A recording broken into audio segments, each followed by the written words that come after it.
They say step 9 is about making amends. But what they don't tell you is how heavy that really feels. You spend years breaking things, sometimes on purpose, sometimes just because you didn't know how else to survive. And then one day, you're standing in front of the wreckage, sober, aware, and you realize the only way forward is through it. But this step, it's not about begging for forgiveness. It's about taking responsibility. It's about looking someone in the eyes and saying, I was wrong, and meaning it, without needing them to say, it's okay. I've learned there are different kinds of amends. The direct ones. The conversations that shake your bones when you sit across from someone who still flinches when they hear your name and you tell them the truth. No excuses, no tears for sympathy, just truth. Then there are the indirect ones. The ones you'll never get to say face to face. Maybe they're gone. Maybe it would hurt them more to hear from you. So instead you try to live differently. You give back what you once took from the world. One act of kindness. One act of honesty at a time. And then there's the living amends. That's the hardest one. Because it's not a moment. It's a lifestyle. It's the promise that you won't just talk about change, you'll be it. That you'll carry yourself like someone who's no longer running from who they were. This step asks you to face the people who remind you of the person you used to be. To do it without hiding behind guilt or pride. It's humbling, it's terrifying, but it's also freeing. Because when I started this journey, I thought sobriety was about not drinking. Now I know it's about not running. Not from the past, not from the pain, not from the people I hurt. Making amends isn't about rewriting the past. It's about reclaiming the present. It's about showing the world and yourself that you've stopped destroying things and started rebuilding. And maybe you won't get forgiveness. Maybe they'll still walk away. But that's not what this is about. This is about cleaning your side of the street. It's about peace, the kind that doesn't need permission. Because when I finally made amends, I realized something. The people I was apologizing to weren't the only ones who needed healing. I did too. And for the first time in a long time, I'm starting to feel whole.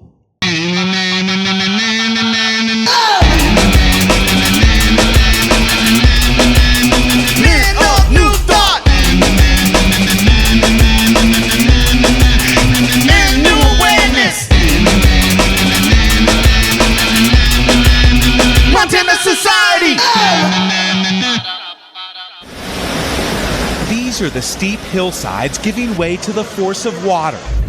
Whoa. And the massive boulders narrowly missing cars on the road. Oh, it just moved. Flood-swollen rivers even sweeping away buildings. This two-story bunkhouse carried nearly 5 miles downstream.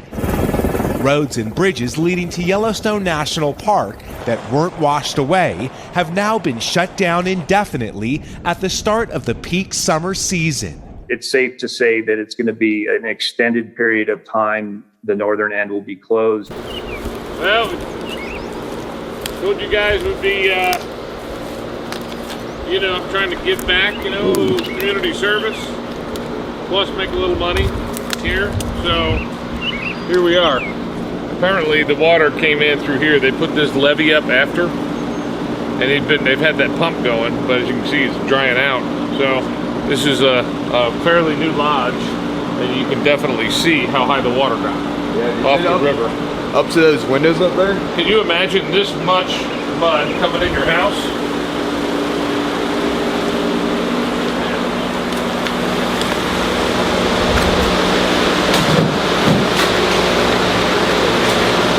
Maybe want to just wait there. But this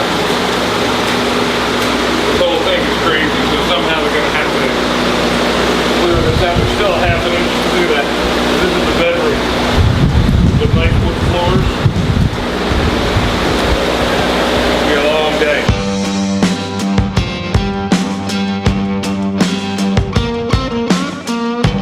All right. What the hell? but I don't trust these guys. But we just found these floating in the mud, and I saw, you know, a couple of them rubbing up against it like that. So we're gonna be gone. Oh my God, it smells. 14.75%. Heaven. Woo! Oh my God. Devil! The devil! The devil! Ah! But it's gone. No longer a threat.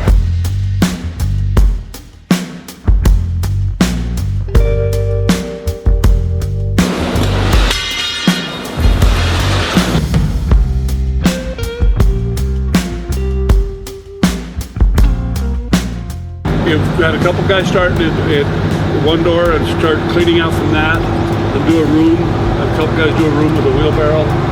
And then when we get like a room done, we'll cut a couple guys off. Jimmy will be here, and they've got a plan to cut we're just going to cut the bottom 54 inches of sheetrock out. And we're going to pull the trim off, tape it up, and put it, you know, try to use a little bit of a nicety with it to where we can see if we can salvage it, and then just tape all the trim out of a room, and we'll tape it together and we'll put it up on the garage.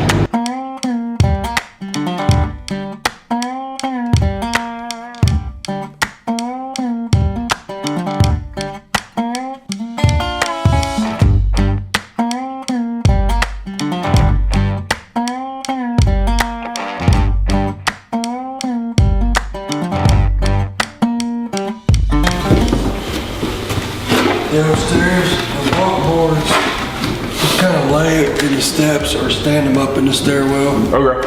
That's can go downstairs. That can go downstairs. The microwave can go downstairs. Leave that box here. Leave one tall thing. That's the fan. What time is it? You got a clock on that thing? 7:30. You're 2 minutes late. I was blowing up the toilet. Mike, your bathroom habits have nothing to do with the job. I was up at 7. So I'm trying to look cute for the camera. Nobody cares. You don't impress me. You get so mad. I'm just telling you that be responsible and get up. It's too early for your catch. You're like a revolving door. Dude, you see you get mad and falling out. Bro, well, I don't. Okay, I appreciate it. Thank you for being super nice and calling me out in a really responsible way. Dude, I'm just saying. You're 30. Act like it, bro. Because I'm telling you to show up and work on time? Oh my God. Do you have a bad dream about your wife or something? Like, why are you on the wrong side of the bed? But you're not my keeper. Reed can tell me stuff, Dean can tell me stuff, and you can off. If you have something good to say, say it. If you're just gonna come out of your mouth, shut the up.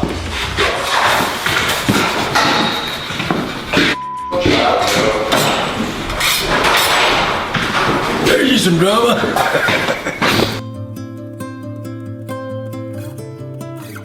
The list was one thing. Speaking out loud, that's another. My walls creak just thinking about facing the ones I cracked. It's just too early for middle school. If Reed wanted to say something about it, that's different. He's my boss. He's a mentor, you know? He made a silly little joke and Cash comes in trying to act entitled. He has an issue next time. You can take it outside of me. Show me all those fat boy wrestling skills. But about to have a good day. Stand up this room and probably mud and tape later. Say a big prayer, so that way I calm down because it's a little too early for all the bullshit I heard. So. All right, we're headed up the mountain to the crash.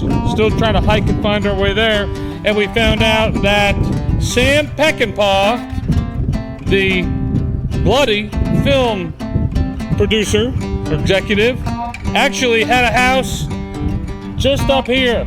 He had lived here for a number of years, and he's of interest to us because he was a total alcoholic just like us. So we're going to try to go up in this valley and maybe find his house and maybe film there a little bit. We're told it was sold to Dennis Quaid. Anyway, let's keep moving.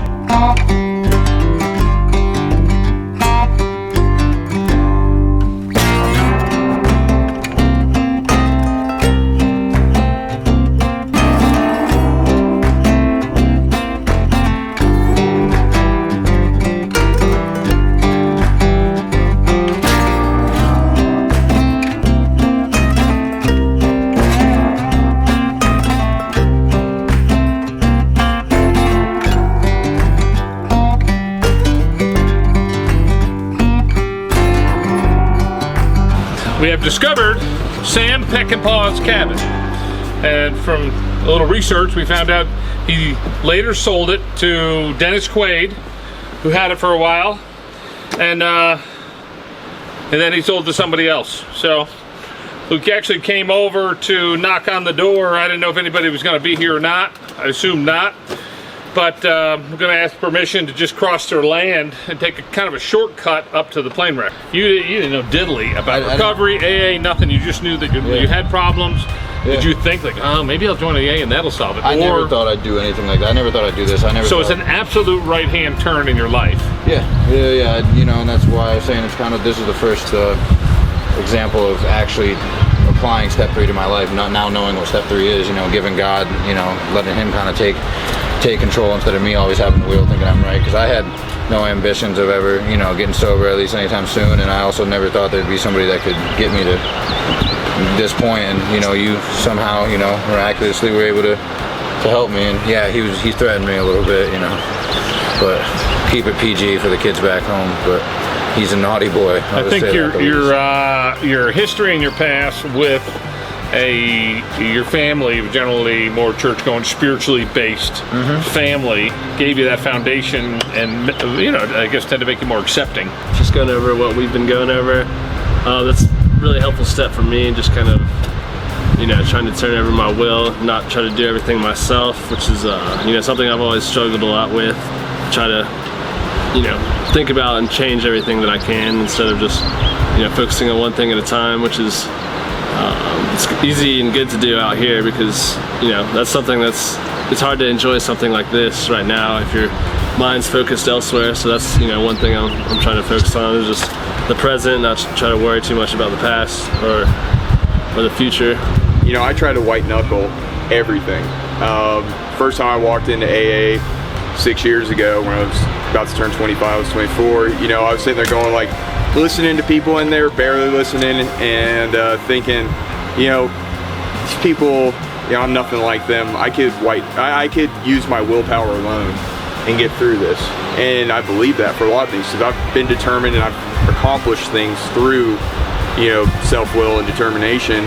And I've learned, you know, through prayer and meditation and through working the steps and working with sponsors and going to AA and actually participating in AA, and getting good advice and trying to use that advice in my life, I realized that, you know, I have a higher power, and if I try to conduct myself in a way that he would have me conduct myself, I feel a lot better. I don't know, it was really cool to have somebody notice how much I've changed and how much work I put in, and have them buy a ticket for me, have them ask me to speak to the guys that are still in the program. We call each other brothers.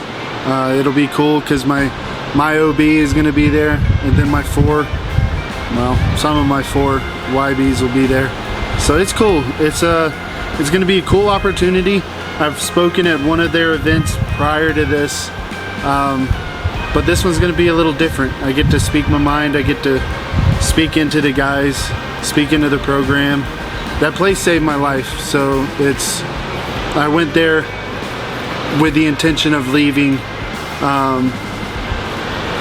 in the back of my mind, and to be back to speak after I've completed it is huge. What's in the society?